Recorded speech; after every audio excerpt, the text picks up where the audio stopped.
Bienvenidos, estamos en vivo hasta las 9 de la noche, los principales temas del día, con toda la información, el análisis y los datos de los periodistas mejor informados en este verano. Obviamente una de las noticias del día ha sido que finalmente el ministro de Educación, Nicolás Trota, anunció que con la educación este año se va a hacer lo mismo que se está haciendo, digamos, con la discusión sobre las cuarentenas nocturnas. Cada gobernador, cada intendente va a tener las facultades y la responsabilidad para decidir si las escuelas están abiertas, semiabiertas, cerradas, semicerradas, cómo son las clases. Va a haber parámetros a nivel nacional, lo mismo que se hace con la cuestión de la cuarentena nocturna. Es cierto que el gobierno se saca un poquito una responsabilidad, pero la Argentina es un país donde rige la autonomía, las provincias son autónomas. Desde siempre también las provincias podrían tener autoridad para comprar vacunas, no se las deja a las provincias comprar vacunas. Pero en este caso me parece que es un avance. Si podemos hablar hoy con el ministro Trota, le vamos a preguntar, bueno, ministro, ¿cómo va a ser para, lógicamente, quebrar la resistencia de los gremios docentes? Y el otro dato es si la provincia de Buenos Aires, en el conurbano, también va a tomar la decisión política de abrir las escuelas a como sea, incluso, digamos, corriendo los riesgos de que eventualmente haya que cerrarlas durante un par de semanas, que haya que modificar, pero es evidente que el gobierno no quiere cometer el gravísimo error que se cometió en el 2020 con las escuelas cerradas todo el año. Y me parece, esto lo vamos a hablar hoy con nuestros queridos periodistas, que esa disyuntiva que se planteaba el 2020 de privilegiar la salud o privilegiar la economía, y tal vez hoy es privilegiar la salud o privilegiar los votos, porque en todo caso la economía cerrada, las escuelas cerradas, la parálisis en general de la actividad, y termina obviamente con un impacto en la actividad económica y con un impacto definitivamente en el humor social. Vamos a hablar, por supuesto, de qué está pasando con los precios, qué está pasando con la inflación. Mañana se conocen los datos oficiales. Hoy se enfrió un poquito el conflicto con el campo. Mostró el gobierno, o por lo menos un sector del gobierno, que no se quiere repetir ese doblar la apuesta permanente que fue, en alguna medida, el recuerdo de la 125. Parecería que hay un sector del gobierno que no quiere seguir cavando la grieta, o por lo menos no con el campo. Me imagino que debe haber habido muchos gobernadores, muchos dirigentes del peronismo, que le deben haber preguntado al presidente Alberto Fernández, che, ¿otra vez con todo esto? ¿Que vamos a ir al año electoral otra vez peleándonos contra los productores? Así que me parece que algo de eso ha habido. Nos lo contarán nuestros periodistas, que tienen, por supuesto, toda la información. Y nos vamos a preguntar también hoy sobre un capítulo que se anunció para este verano, que es la reforma judicial. Atención, que en principio tiene que discutirse en el Congreso. El presidente Alberto Fernández insinuó que quiere mandar una ley para hacer una especie de Corte Suprema paralela, una especie de Tribunal Supremo al costado de la Corte. Vamos a hablar de toda esa situación y de qué es lo que está pasando en materia judicial hoy en la Argentina. Los indultos, la amnistía, los ataques otra vez muy fuertes de sectores identificados con lo que representa Cristina a, obviamente, jueces de la Corte Suprema. ¿En qué anda la Corte Suprema en este verano? Todos esos temas los vamos a tener hoy en Verano de Noticias. Presentamos lo más importante de nuestro programa, que por supuesto es Sofía Kotler, quien nos obviamente orienta en este verano a propósito de qué hacer de nuestras vidas, en un verano donde estamos todos básicamente en la ciudad. Hola Sofía, ¿qué tal? ¿Cómo andamos? Hola Willy, muy buenas noches. Bueno, muy bien. Me toca a mí, por supuesto, contarte cómo va a estar el clima hoy en la ciudad y mañana en las playas, que es el tema del verano. A ver qué han dicho nuestros meteorólogos. Esta noche en la ciudad, muy buen clima, cielo estrellado, pero efectivamente está ventoso bastante ventoso, 23 grados. Muy linda la noche hoy en la ciudad. Bueno, buenas mañana, noticias. a ver qué pasa mañana. Mañana va a ser un día lindo también, con calorcito, mucho sol, sol a pleno en la ciudad de Buenos Aires. Y ¿habrá playa o no va a haber playa? Me parece que sí, sí señores. Hay playa mañana en la costa atlántica. Gran día para la playa, dicen nuestros meteorólogos. Completamente despejado y un poquito de viento, obviamente, siempre allí en la costa atlántica, Sofía. Así que contanos qué has pensado para nosotros para hoy. Bueno, la primera recomendación de la noche que les traigo es justamente tal como me comprometí para los que estamos en Buenos Aires. Muy Para bien. qué hacer con nuestra vida los que estamos en Buenos Aires, les recomiendo a partir de mañana la obra de teatro Mentiras Inteligentes, que se va a presentar en el Teatro Lola Membrives. Se va a poder ir de forma presencial. Así que esto que estábamos un poco nerviosos, si volvíamos al teatro, si podemos ir presencial o no, se puede ir presencial. Y esta obra de teatro es muy cómica, se puede ir en familia y trata sobre un hombre casado que se enamora de otra mujer y que le pide el consejo a su padre para ver cómo afrontar esta situación. Así que les recuerdo, Mentiras Inteligentes, desde mañana 14 hasta el 31 de enero en Lola Membrives, de la calle Corrientes, a las 9 de la noche. Así que bueno, les propongo este plan para volver un poco a los teatros, a la calle, a la avenida Corrientes, que tantas ganas teníamos. Así que bueno, que espero que me cuenten qué les parece. Y especialmente a las pizzerías. Ahí También, claro, un Corrientes. plan entero se puede hacer. Maravilloso, buenísimo, Sofía. Muchas en un gracias. ratito, aquí hay varios, evidentemente, que están extrañando la media masa, ¿no? Totalmente. Efectivamente. Bueno, señores, buenas noches. Buenas noches, Willy. Le damos la bienvenida al querido Fausto Espotorno, que nos visita hoy como nuestro columnista invitado. Lo conocemos a Fausto, un economista obviamente muy, muy destacado y un querido amigo con quien, por supuesto, vamos a tratar los temas económicos del día. Fausto, bienvenido. Gracias a ustedes. Bueno, muy bien. Señores, ¿qué pasa? Ahora, entonces, lo más importante para el gobierno es abrir los colegios. Ese parece ser ahora la novedad. ¿Salud o votos? Ya no salud o economía, ¿no? Votos en primer lugar. Votos ¿no? en primer lugar, ¿no? Desde ya, evidentemente. A ver, Nos alegramos en este el caso, tema- ¿no? sí, por Nos supuesto. alegramos, por supuesto, ojalá. pero digo, tanto el tema de las escuelas como las restricciones en las playas, me dicen que, por ejemplo, Máximo Kirchner se está mostrando muy interesado en ir en esa dirección, es decir, que haya clases y que no se pongan... es más, dicen que tuvo algún cortocircuito con Axel Kicillof porque él quería que fuera más enfático en la defensa de los jóvenes. Ajá. ¿Por qué? Porque dice, le está dando argumentos a Martín Yesa y a Montenegro, que están teniendo mucho protagonismo en los medios de comunicación, y estamos perdiendo el voto verde. Bueno, por eso salió Axel tan clarito diciendo el problema no son los jóvenes, Bueno, ¿no? hay un tema interesante, A que ver. es que cuando vos ves los estudios de opinión, Sí. el voto kirchnerista es especialmente fuerte entre los jóvenes y el voto macrista o de Juntos por el Cambio es más fuerte entre las personas de mayor edad. Entonces, acá es medio como que Axel... Vieron que Axel se muestra como desinteresado de la política a veces y piensa que no hay elecciones. Es decir, Axel llegó a la gobernación naturalmente después de una elección y este es año electoral y él estaba como medio despistado con respecto a este tema. Da la sensación, Beto, por lo que vos decís, que Sí. le llamaron la atención con ¿Qué respecto a esto. ¿Qué dice el Y profesor la intención, Rosenberg? gracias, ¿cómo le va? La intención es obviamente sacarle alguna bandera a la oposición que estaba batiendo el parche claramente con el tema del regreso a clases el 17 de febrero en la Ciudad de Buenos Aires y en otros distritos. Así que creo que en ese sentido hay una intención de moderar un poco esa ofensiva, esa embestida que la tiene a Soledad Acuña, la ministra de Educación de la ciudad, como primer estandarte y que se extiende también a otros distritos, ¿no? Claro, hubo un tuit hoy, creo que de Soledad Acuña. ¿Será candidata Soledad Acuña? Ajá, mira vos. ¿Eh? Ajá.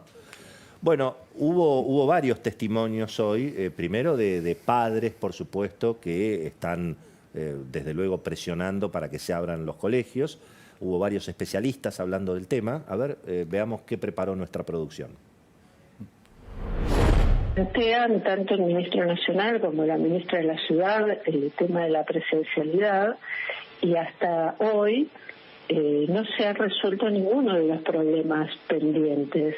Cuando la ministra de Educación de la ciudad anunció lo del 17 de febrero, ya habíamos dicho que era de una gran irresponsabilidad.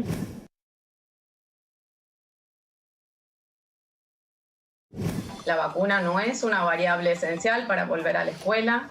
Ya vimos muchos ejemplos en diferentes lugares del mundo que se volvió sin vacunación y eso se resolvió. ¿Por qué? Porque los chicos no son grupo de riesgo, la mayoría de los docentes no son grupo de riesgo y la escuela con ciertos protocolos, tampoco una cosa súper estricta, sino ciertos protocolos de higiene y ventilación y distancia, es un lugar mucho más seguro para los chicos. Bueno, allí estaba una representante de la organización Padres Organizados, ¿no? Sí. Que están, obviamente, Es una de las ONG que estuvo más activa durante todo el año pasado, porque otra cuestión que empieza a preocupar en los colegios privados, no tanto los ABC1, sino colegios tanto confesionales, parroquiales, como más de clase media, es la sensación de que si no se revierte esta tendencia, y prácticamente estaríamos asistiendo a una estatización indirecta de la educación.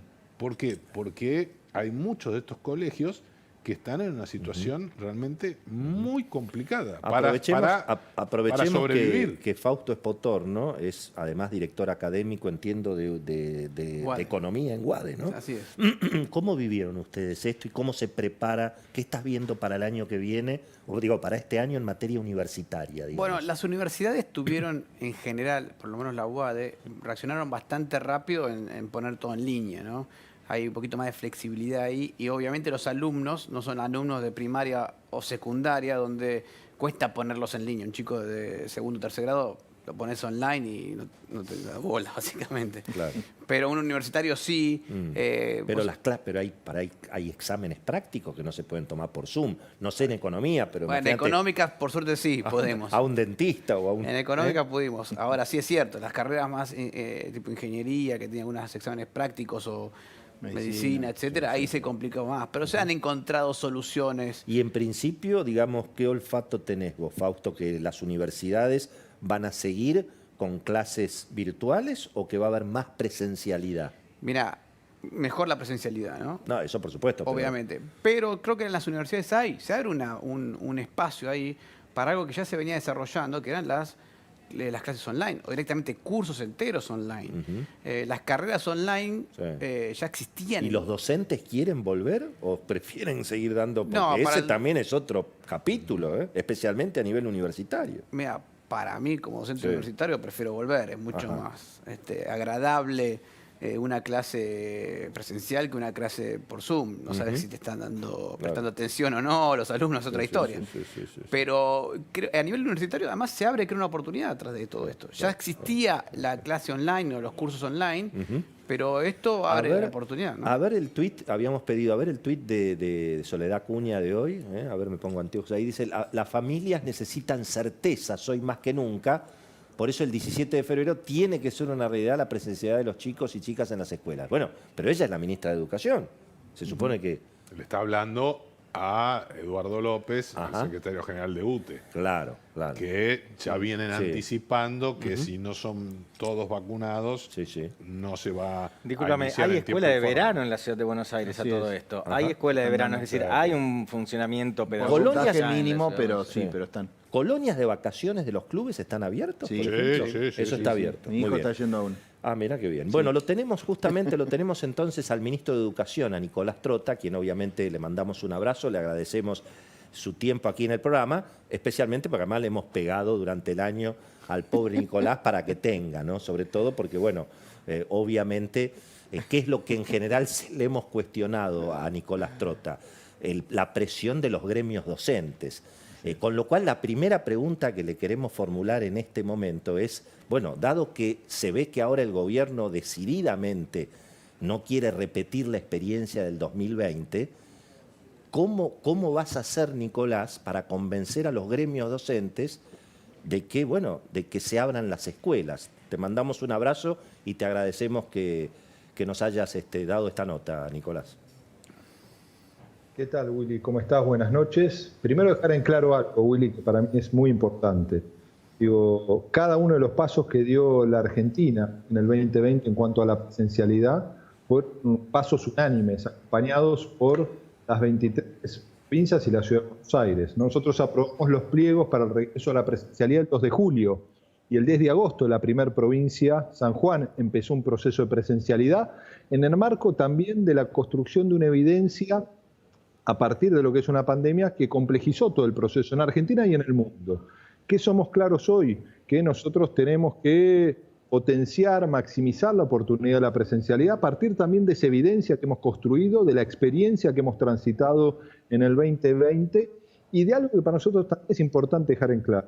Digo, no hace falta vacuna para regresar a la presencialidad, digo, lo comprueba la realidad del 2020, ¿no? La mitad de las provincias tuvieron instancias de presencialidad.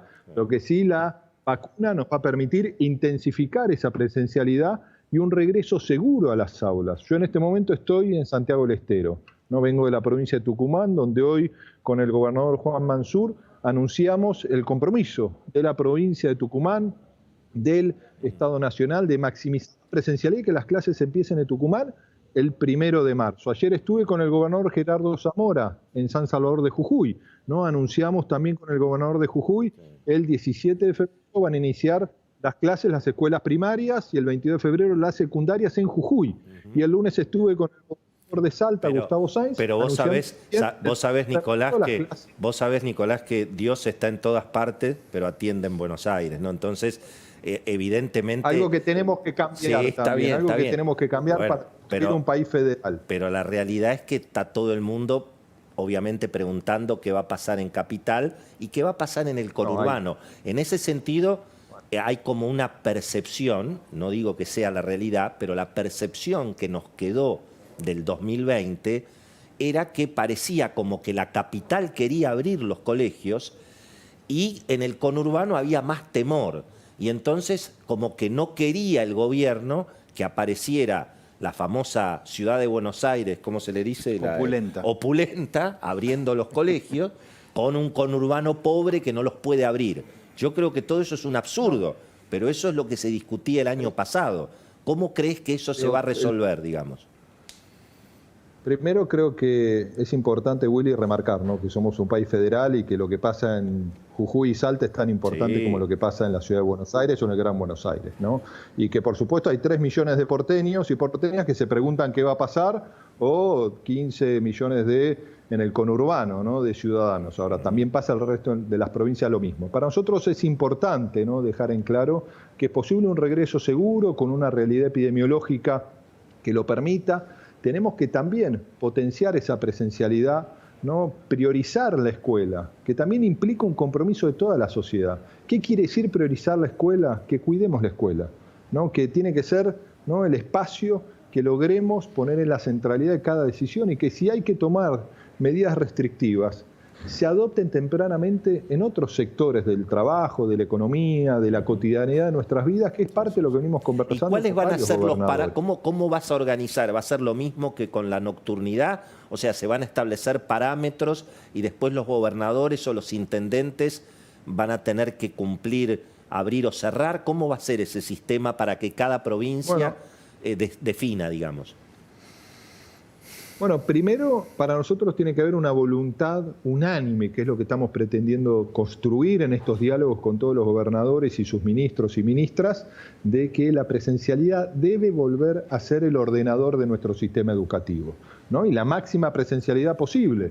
Vamos a convivir con un sistema dual, ¿no? Hasta que superemos la pandemia, hasta que podamos ir avanzando en la vacunación, y eso nos va a poder permitir mayor cantidad de chicos con presencialidad. Y también hay que estar atento a la realidad epidemiológica, ¿no? Para, si hay un cambio muy negativo, bueno, va a haber que adoptar en cada jurisdicción decisiones, ¿no? Hay ciertas modalidades como la ruralidad que van a poder avanzar mucho más, ¿no? Y quizás pueden en ciertas localidades que todos los chicos vayan a la escuela, ¿no? Y eso también implica que realidades distintas se transformen en enfoques diferentes.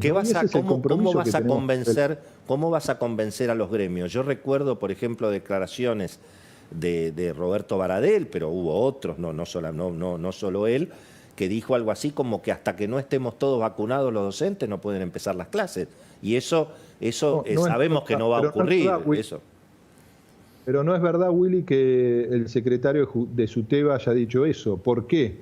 Porque en varios distritos de la provincia hubo clases presenciales en el 2020 y no existía la vacuna, ¿no? Entonces, claramente tenemos que tener una agenda de trabajo. Yo en estas 3 provincias que ya tuve reuniones con los gobernadores, con los ministros, ¿no? Salta, Jujuy, Tucumán, a partir de hoy en Santiago del Estero, toda una jornada de trabajo, luego Catamarca y La Rioja. También me reúno con las organizaciones sindicales y conversamos no solo el marco paritario, que es fundamental, salarial, condiciones de trabajo, sino también el desafío de la presencialidad.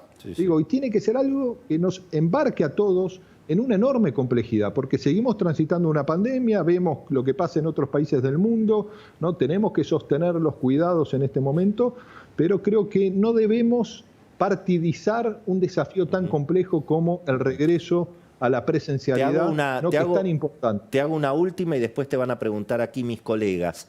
El 17 de febrero, ¿vos dirías que las clases van a empezar, por ejemplo, en la capital, en la provincia de Buenos Aires? ¿Cómo crees realmente que van a poder empezar el 17 de febrero? El 1 de marzo es en la provincia de Buenos Aires, ¿no? 17 de febrero en la ciudad. Y nosotros tenemos que trabajar para que sí sea.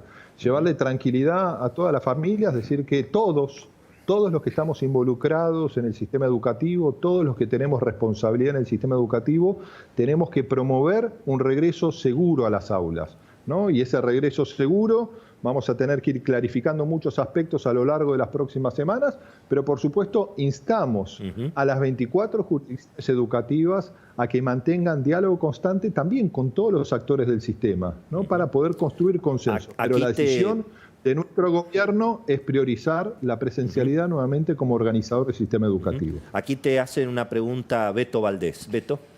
Sí, Nicolás. ¿Cómo te va? Desde ese punto de vista que vos estabas planteando, ¿cómo se hace en un año electoral en la ciudad de Buenos Aires con la tensión que estamos viendo entre las autoridades de este distrito con el gobierno nacional y sumado a una relación complicada entre UTE con Eduardo López y la ministra Soledad Acuña? Bueno, primero creo que hay una responsabilidad que es de la Ciudad de Buenos Aires, ¿no? Y que yo lo he hablado en varias oportunidades con la ministra, ¿no? La necesidad de fortalecer el diálogo, ¿no? Y dialogar no implica pensar como piensa el otro, pero sí intentar generar espacios en común. Y yo creo que ahí el gobierno de la ciudad debería tener un espacio de reflexión, de diálogo con todos los sindicatos, como debemos intentar tener, más allá que por momentos los diálogos son muy tensos, ¿no? Pero eso permite encontrar espacios en común.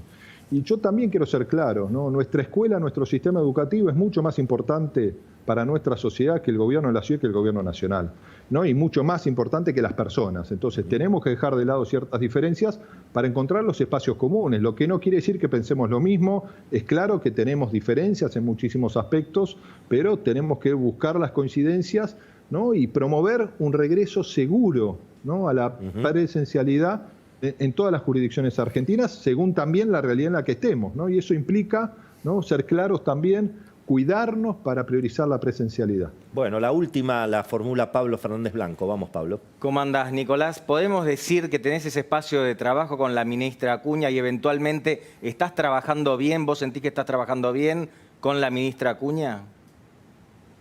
Bueno, hemos tenido un año complejo, un año de mucho debate, un año donde también fueron claras miradas diferentes, pero nunca hemos interrumpido el diálogo, ¿no? Y vamos a sostenerlo, ¿no? También la realidad es que cada decisión que nosotros tomamos en el marco del Consejo Federal, donde están las 23 provincias y la Ciudad de Buenos Aires, a lo largo de todo el 2020 fueron acompañadas por la Ciudad de Buenos Aires. Cada resolución que nosotros adoptamos en un marco de mucha incertidumbre, donde nadie tenía la certeza que era la decisión más correcta, porque esa evidencia se fue construyendo a lo largo del tiempo, la manera de respaldarnos en la decisión era la unanimidad, nutrirnos de todas las miradas para poder verlos reflejados en la mejor decisión posible en ese momento particular. Y la ciudad acompañó cada una de las resoluciones del Consejo Federal porque todas, absolutamente todas las resoluciones del 2020, suspensión de clases, protocolos para el regreso, la reorganización pedagógica, ¿no? Cada uno, los propios marcos paritarios, fueron acompañados de manera unánime también por la Ciudad de Buenos Aires. Nicolás, te mandamos un abrazo muy grande. Gracias por haber charlado un rato con nosotros y bueno, obviamente la seguiremos. Y si las clases no abren, te vamos a seguir dando porque bueno, a alguien digamos Pero hay no que es hacer una cuestión, responsable. Willy, es una cuestión, Sí, no es una obviamente. cuestión personal. Desde ya, obviamente. La realidad es que ustedes saben, ¿no? Un ministro de Educación, su mayor responsabilidad, por supuesto, es defender la escuela pública, la inversión, la vuelta, ¿no? En el marco de la pandemia, una presencialidad segura, es lo que deseamos todos, Sí, ¿no? Y es lo que también duda. tenemos que ser conscientes de que tenemos que tomar medidas para que lo hagan posible y en eso estamos trabajando, por eso hoy estoy en la provincia de Santiago del Estero. Bueno, un abrazo grande, Nicolás. Allí estaba entonces el ministro de Educación, Nicolás Trota, señoras y señores. Y el otro ministro, que es el de Salud, entiendo que llamó a los gobernadores. ¿Qué pasó? ¿A quién Así llamó? es. No, llamó a los miembros, Willy, de la Comisión de Salud de la Cámara de Diputados. ¿Por qué?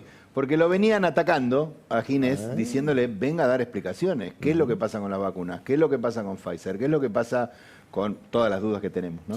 Entonces, bueno, estuvo esquivando, haciendo gambetas el ministro y se le ocurrió una buena idea, que era, no, vengan ustedes, los invito al ministerio el martes a las 18 horas, vengan que yo los recibo, no sé si les habría O sea, para ofrecido jugar de café, local, exacto, ofrecido digamos. café o lo que sea, pero los diputados lo estuvieron hablando, Graciela Ocaña, la antecesora de Ginés en el ministerio, antecesora y sucesora, porque estuvo antes y después, fue la que encabezó el no. Al final no van a ir porque obviamente dicen, me parece que lo quieren proteger al ministro. Ahora, pero acá hay un dato que es en definitiva la decisión del gobierno de tratar de no repetir el tema de escuelas cerradas, pero los contagios siguen subiendo y las vacunas no están disponibles, ¿no? Es decir, eso también es una realidad. Es una realidad. Sí, eso vamos a ver cómo lo logran, ¿no? Los médicos, Beto, están haciendo furor en la política. Fernán Quirós, candidato, y también Sí, Fernán Quirós Rubinstein. mide muy bien y el radicalismo dijo, nos corren con Fernán Quirós. Nosotros también tenemos un médico. Nosotros tenemos un médico, ha tenido mucho protagonismo a lo largo de todo el año pasado, más allá de que terminó como secretario de Salud de la administración del expresidente Mauricio Macri, y lo quieren de candidato un sector del radicalismo de la ciudad, aprovechando que Facundo Sores Lastra buscará o intentaría buscar su reelección. Entonces quieren ponerlo a Rubinstein porque recordemos que hay que armar una lista donde esté compensado el PRO, la Unión Cívica Radical, la Coalición Cívica, así que Rubinstein se va a anotar. Hay que ver si termina también Fernán Quirós en la misma lista o, como decíamos ayer, encabezando la nómina de legisladores porteños. Y volviendo al tema de la educación, además de todo lo que nos explicó recién el ministro, Pablo Fernández Blanco, nuestro indomable, tiene aparentemente los verdaderos motivos por los cuales ahora el gobierno está apurado por abrir los colegios. Los motivos, año electoral, ¿de qué estamos hablando? Estamos salud viendo o sondeos. votos. Salud o votos. Bueno, ese es tu eslogan, no te lo quiero robar, pero podría ponerle una firma. Los números, ¿qué tiene que ver?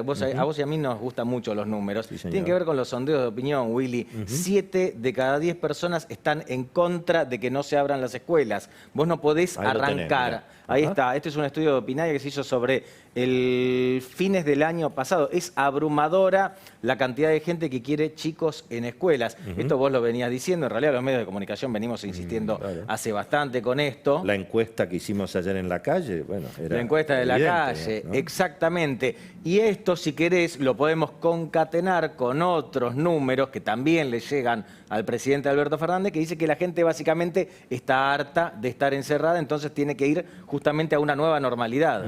Esto es lo que está pasando. Bueno, muy bien, señoras y señores. A esta hora hablamos un poquito de plata en este programa. Nos toca el resumen financiero comentado y hoy tenemos un lujo, porque lo tenemos nada menos que a Fausto Espotorno, uno de los economistas más cotizados en la Argentina para comentar justamente el resumen financiero del día. Dale, lo presentamos.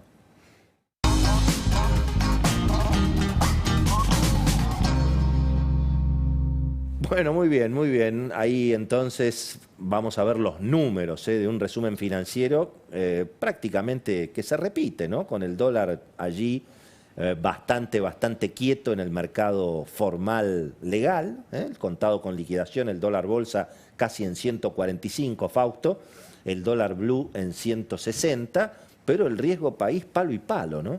1.450 puntos el riesgo país, y eso que la soja vuela.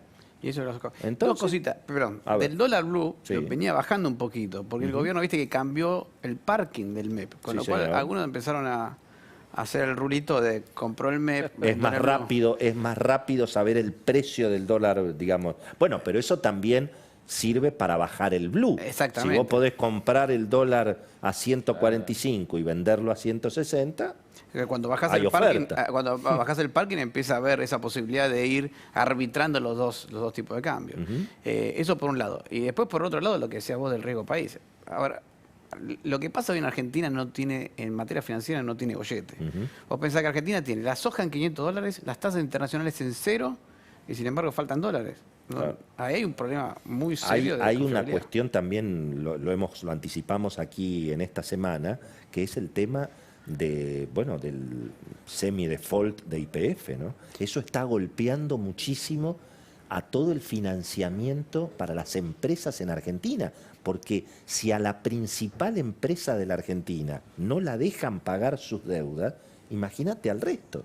Entonces, esto está generando una parálisis en el crédito a todas las empresas. A todas las empresas, ¿no? Y no solamente en YPF, también fíjate que pasó algo parecido con las empresas que importan bienes de lujo, que ahora tienen que conseguir crédito por un año para comprar bienes de lujo, que el lujo hasta ahí, entre comillas. Claro, está el agua mineral incluida. El dólar para exportar es finalmente 80 pesos y el dólar para pagar las deudas es 150. 150. Medio difícil. Bueno, ¿no? Eso desarma mucho cualquier acceso al financiamiento en general. Entonces, la verdad es que no hay atractivo, ni siquiera ya empieza a ser difícil invertir en corporativos desde afuera, ¿no? Señores, hacemos una pausa y venimos enseguida. Vamos a seguir hablando de qué es lo que está pasando con los precios, con la inflación.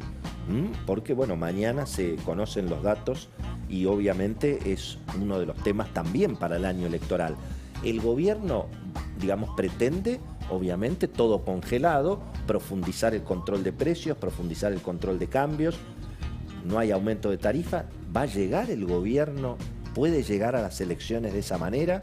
Bueno, de todo esto vamos a hablar en el próximo bloque y, por supuesto, las recomendaciones de Sofía Kotler, toda la data política de Beto Valdés, de Pablo Fernández Blanco, de Jaime Rosenberg. No se vayan, ya venimos.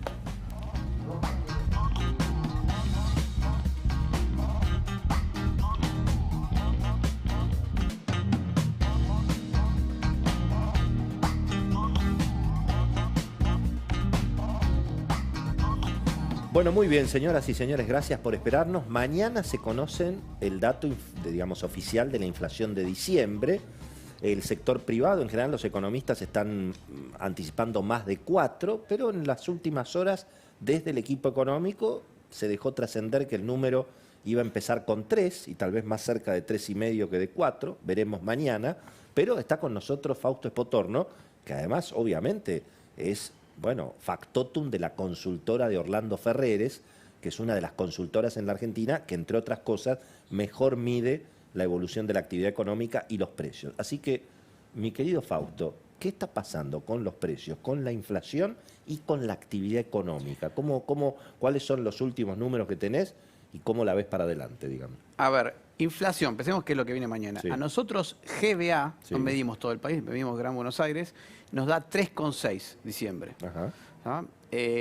Por ahí, tirándolo a todo el país, puede llegar a 3,7, 3,8. O sea que yo estoy más cerca de lo que dice el gobierno que lo que están diciendo algunos. O sea que vamos a celebrar el empate, porque entre 4,5, Fiel creo que tiró 4,5. Digamos, ¿no? Bueno, es que lo que pasa es que también depende mucho de las mediciones. Por ejemplo, carnes dio 20% si lo tomás entre la última semana de diciembre y la última semana de noviembre, o sea, punta a punta. Pero eso depende mucho de dónde tomás el dato. Si lo tomás en la carnicería, el carnicero recibe el precio y lo tiene que trasladar automáticamente porque vive de eso. El supermercado por ahí lo estira un poco más. Entonces, si tomás mucho en supermercado, vas a ver que el precio de la carne está más estirado, y entonces no te pega tanto en diciembre y más en enero. Si lo tomás en carnicerías, te va a tomar, obviamente, vas a tener mucho más impacto en diciembre. Digamos, el número de inflación que está dando el INDEC para los profesionales es confiable. Es confiable. Está trabajando bien el INDEC ahora. Sí, para mí está trabajando muy bien el INDEC. No, ahí no tengo ninguna duda. Sí pasan estas cosas. Ojo que todos tomamos precios en diferentes lugares. Entonces puede ser que un mes te dé más fuerte a vos, al otro mes le da más fuerte al otro, pero eso pasa porque son diferentes muestras. Pero los números están más o menos confiables. El INDEC está terminando el año con una inflación del orden del 35-36%, que es donde estamos nosotros también. O sea, ahí no hay diferencia. Y esta idea, digamos, del gobierno de congelar todo para el año electoral, un poco lo que recomendó Cristina, ¿no? ¿Se puede? ¿Aguanta? ¿Puede dar resultado? No, porque está todo congelado, pero la inflación la tenés entre 3 y 4. Y el dólar oficial no está tan congelado. Y el dólar oficial no está tan congelado. O sea, vos ves el dólar subiendo, índice de precios mayorista subiendo, los precios que no están congelados subiendo, y te das cuenta que no sirve de nada. Porque además, otra vez, la inflación siempre termina siendo un fenómeno del dinero, no es un fenómeno de los precios. Entonces vos congelás unos precios y te suben otros. Mira, me pone por favor la placa de la de la emisión de pesos, que es nuestra Biblia, te lo pido por favor. Ahí le vamos a mostrar a Fausto Espotorno nuestra Biblia. La montaña rusa. Mira, Fausto, ahí tenés. La emisión de pesos, mira lo que es eso. 200.000 millones de pesos por mes, 9.100 millones de pesos por día, 380 palos por hora, 6 millones de pesos por minuto, 100.000 por segundo. Ahí lo tenés. Claro. Bueno, la inflación, ahí tenés. pero es muy sencillo. Si la actividad económica... Gracias, chicos. Vamos a enganchar con la actividad económica. En el mejor de los casos, noviembre, mirá, la producción industrial dio más o menos parecido a noviembre del año pasado. Está bien, noviembre del año pasado no fue el mejor mes para compararlo, pero... Sí, claro. Más o menos parecido. O sea, que la cantidad de bienes que se producen es la misma, pero tenés mucho más dinero. Cuando quieras cambiar todos esos bienes por dinero, va a haber mucho más pesos que bienes. O sea que la relación de cambio va a ser más pesos por la misma cantidad de bienes.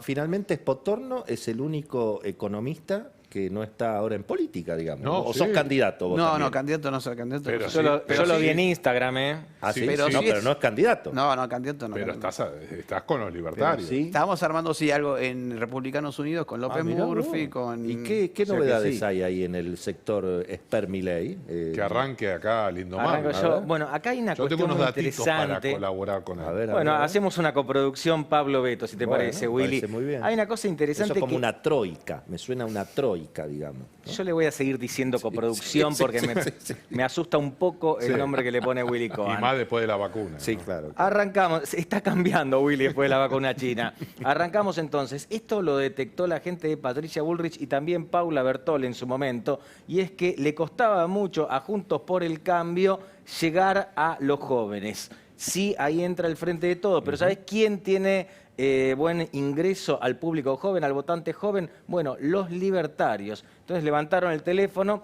lo llamaron a Roberto Kachanowski. Se tomaron un café con Kachanowski. ¿Sabés con quién se juntó Kachanowski hace 4 semanas? Con Mauricio Macri.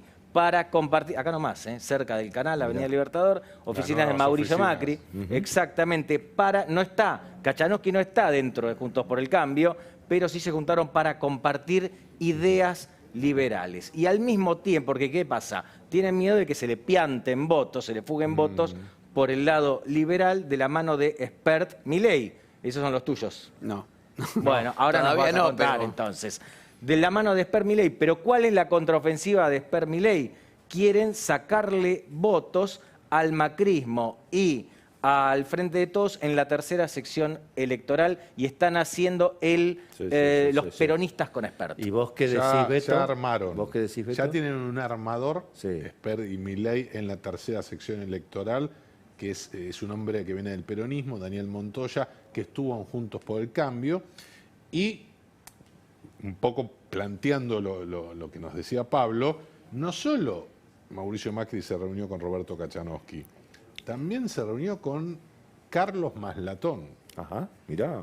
alguien... Era de la UPAU. Claro, Sí, por claro, supuesto, uno de exactamente, los ¿cómo no? referentes Con fuertes. gente que está en Juntos por el Cambio ahora, ¿no? Sí, sí, sí. Como Curuchet. Junto con Juan Curuchet. Claro, Juan claro. Curuchet, el expresidente del Banco Provincia, es uno de los operadores de esta movida Claro. para tratar de evitar, como sí. bien decía el Indomable, que se escapen A ver, votos que aclare de centro derecha. Fausto, que aclare. Y entonces vos, Fausto, con esto como Es jurás. otro armado. Nosotros estamos ahora otro armado, que es Republicanos Unidos. Mirá. Que estamos está López Murphy, está Agustín Echevarri, está Gustavo Segre, Lázari. está Manuel Adorni, Lázari. Lázari, Gustavo Lázari. Gustavo Lázari está por claro, venir. Claro, muy creo que mediático. El viernes que viene Crack, justamente un aquí al crack. programa. Mirá vos. Bueno, a propósito de economistas, hoy reapareció una de las economistas que más habla con Cristina Fernández de Kirchner, que es la licenciada Fernanda Vallejos, que en su momento, cuando propuso, por ejemplo, la estatización de Vicentín, el presidente Alberto Fernández dijo, no, esas son ideas locas. Bueno, Es un mal impuesto a la riqueza. atenti, claro, Sumale. atenti porque hoy una parte del gobierno trató de descomprimir el conflicto con el campo. Sin embargo, después Luis Basterra, el ministro de Economía, el ministro del sector, tuvo expresiones medio duras, digamos. Pero la que habló fue Fernanda Vallejos, que dijo algo sorprendente. Dijo algo así como que la maldición que tiene la Argentina es que exporta alimentos. A ver, la podemos escuchar. Los precios de los alimentos, porque Argentina tiene una desgracia, ¿no? A veces se piensa que es una bendición, que en algún punto lo es, porque en situaciones de crisis como la que hoy vivimos, donde el comercio internacional se desploma, bueno, mal que bien, la demanda por alimentos, pero la maldición de todo eso es que los precios de los productos también indispensables que tenemos que consumir los argentinos, como son los alimentos, terminan muy tensionados por la dinámica de lo que ocurre en el comercio internacional. Bueno, obviamente siempre es más fácil echarle la culpa al aumento del precio de la soja que al Estado que genera la inflación, ¿no? Finalmente acá la discusión es ¿qué es lo que genera inflación? ¿El aumento del precio de la soja o los impuestos que pone el gobierno, ¿no? Es decir, Claro, acá está profundizando Vallejos Claro. el discurso de La Plata. Exactamente. De la vicepresidenta Cristina Fernández de Kirchner. Hoy fue el maíz, mañana puede ser el trigo, pasado la leche, No, y el pasado concepto la carne. de alinear los precios. Sin duda, ¿no? sin duda. Sobre todo Ahora- la canasta alimentaria o la mesa de los argentinos, las jubilaciones, los salarios. No hablo del dólar, ¿no? Sí, sí, sí. A ver qué dijo Basterra, el ministro de Agricultura, habló hoy Basterra, a la mañana, antes de que la mesa de enlace anunciara que se terminaba el paro, ¿no? A ver qué decía Basterra. Y bueno, fue un acuerdo consensuado y la verdad que es como se resuelven estas cosas, en un diálogo franco, constructivo, debatiendo sobre intereses y no sobre posiciones, y esto llevó a que en el día de ayer modificamos este criterio. Bueno, muy bien, señoras y señores, le ponemos punto final a este bloque con Sofía Kotler, ¿eh? Menos mal que está Sofía, la presentamos.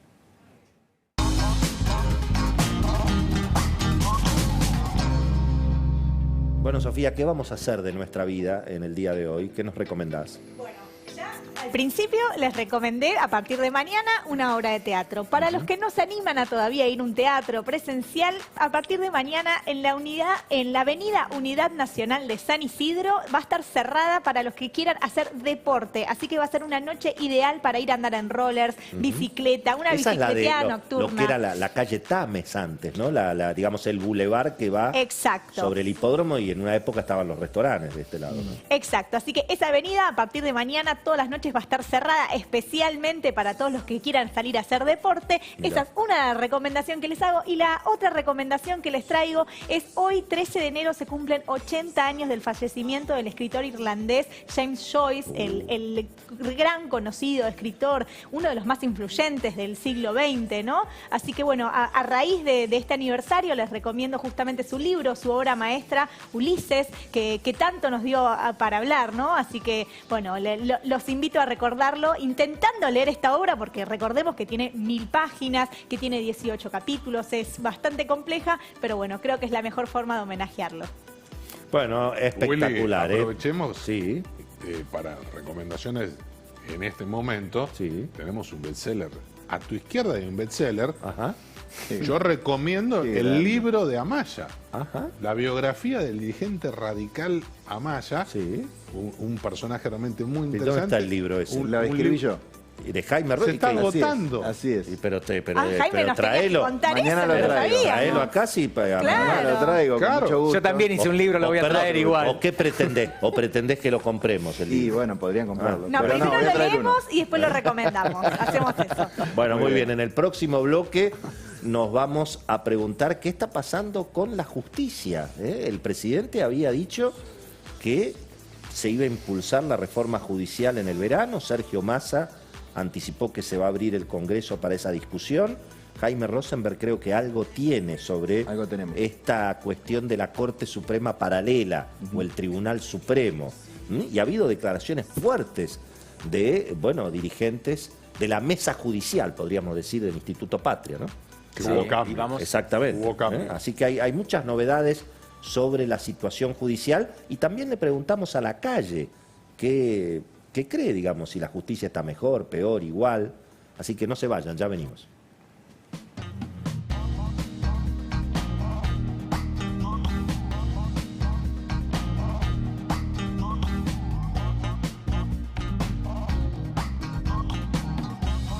Bueno, señores, el gobierno anunció que en el verano iba a avanzar con la agenda de la famosa reforma judicial. Así que, ¿en qué anda esa historia? Y está, reforma judicial que licúa el poder de Comodoro Pi, Sí. más... Eso se aprobó en el Senado, hay, Claro, hay un están proyecto, diputados. claro. También están diputados la reforma del Ministerio Público Fiscal para acotar digamos, los años de duración del procurador. Y para fletar a los fiscales también. Así es. Es una Así forma complicada, digamos, Sí. de remover a los fiscales De que están remover hoy. a los molestos. Y Exactamente. cambiar ¿Y el cómo? número. Sí. Exacto. No necesitas los 2/3. Claro, y como tercer punto, se conoció hoy que estaba circulando un borrador, algunos funcionarios lo niegan, de esta idea que le encantó al presidente Alberto Fernández, que trajo Carlos Beraldi y la Comisión de Notables, sobre la creación de una especie de tribunal intermedio que desagote todo el trabajo que tiene la Corte Suprema, pero ¿en dónde? Justamente en las causas de corrupción. O sea, las apelaciones, los recursos que se presentan por causa de corrupción irían a este tribunal intermedio, que hay un antecedente en España donde el gobierno dice, bueno, nos gusta mucho esta idea, implementémosla, de paso le sacamos a la Corte la potestad de rechazar los recursos. Es medio como una Corte Suprema paralela, Algo así. para tratar las quejas que tiene Cristina. Exactamente. Daniel Sapsay, le pedimos a la producción que hablara con Daniel Sapsay para ver qué es lo que él opina de cómo está la situación judicial en este verano. A ver. Nos encontramos en una situación en la cual hoy el plan de impunidad pergeñado por Cristina y sus secuaces está en un punto en gran medida muerto, porque las causas están vivitas y coleando, porque la reforma de la justicia, si bien nuevamente se presenta para las extraordinarias en la Cámara de Diputados, hasta ahora no ha logrado contar con los votos suficientes, transcurrido alrededor de medio año. Asimismo, la amnistía requiere de una ley. Esta ley implica la necesidad de definir a quiénes vamos a amnistiar, por qué delitos, y en ese sentido lo veo muy difícil de instrumentar, porque además va a generar pánico en la población, ya que seguramente no se limitará a los políticos, sino que van a salir la cantidad mayor de delincuentes posible, como pasó con la amnistía que se llevó a cabo un día después del acceso al poder por parte de Cámpora en marzo de 1973, en donde inclusive reconocidos delincuentes internacionales fueron liberados. Bueno, muy bien, muy bien. ¿Qué novedades, Beto, con todo este capítulo? Un poco lo que decía Sapsay, la situación, hoy hay desconcierto en el Instituto Patria, la vicepresidenta está realmente muy desorientada y hay un cambio de estrategia. ¿Por qué? Porque evidentemente se pasó de la movida más camporista de Guado de Pedro, que sí tuvo su éxito en el Consejo de la Magistratura, consiguiendo 2 votos y adicionales que les permiten nombrar o remover jueces, no respecto a las causas de la vicepresidenta. Ahora queda Leopoldo Moró al frente de la estrategia, pero lo que se dice es que hay falta de profesionalismo jurídico. Sí, hoy además hubo expresiones muy duras de la doctora Peñafort contra la Cámara de Casación, creo hoy también. Exactamente. ¿No? Claro, lo que dicen en el mundo judicial es que... entiendo en este caso por lo de vudú. Lo de vudú es un caso piloto. Por eso, digamos, ese fallo tan contundente es como un punto de inflexión. La movida... o lo que dicen es que tanto Veraldi como el grupo de abogados que asesoran a Cristina no saben pleitear en la Corte, son expertos en primera instancia, en segunda instancia. Para la Corte no es sencillo, dicen que por ejemplo a los Rodríguez Sá le va bien a San Luis, ¿por qué? Porque tiene el estudio Barra. A ver, no le estoy diciendo a Cristina que contrate al estudio Barra, pero evidentemente no es fácil. Y otra cuestión que me dicen en el Palacio de Tribunales, un hilo de Twitter no entra en un expediente. Señoras y señores, nos estamos yendo. No comentamos una noticia que sí queríamos comentar del día de hoy, que tiene que ver obviamente con la justicia, con la historia y también con la salud, que es la decisión que anunció el gobierno de Israel hoy, que dijo que va a vacunar a las víctimas del Holocausto en cualquier lugar que estén del mundo, y que lo va a hacer con la vacuna de Pfizer, ¿no? En la Argentina creo que deben vivir unos 200, entre 200 y 300 sobrevivientes del Holocausto. Muy grande ya. Va a ser muy interesante mirar ese tema. En todo caso, ver cómo lo van a hacer. ¿Van a poder entrar las vacunas de Pfizer, en ese caso, a la Argentina? Esto va a traer seguramente polémica. Pero bueno, requiere cierta organización, ¿no? Sí, no es mañana. Claro, sin ninguna, no va a ser mañana. Es una buena idea. Pero fue un anuncio muy, muy impactante. Nos vamos. Llega todo el equipo de Luis Majul, con Hugo Machiavelli, Martín Tetaz, Federico Andajasi. Así que quédense en La Nación Más. Nosotros volvemos mañana y no le echen la culpa a nadie de lo que pasa en el país, porque usted ya sabe quién tiene la culpa de lo que pasa en el país. Somos nosotros. Somos nosotros. Chau, hasta mañana.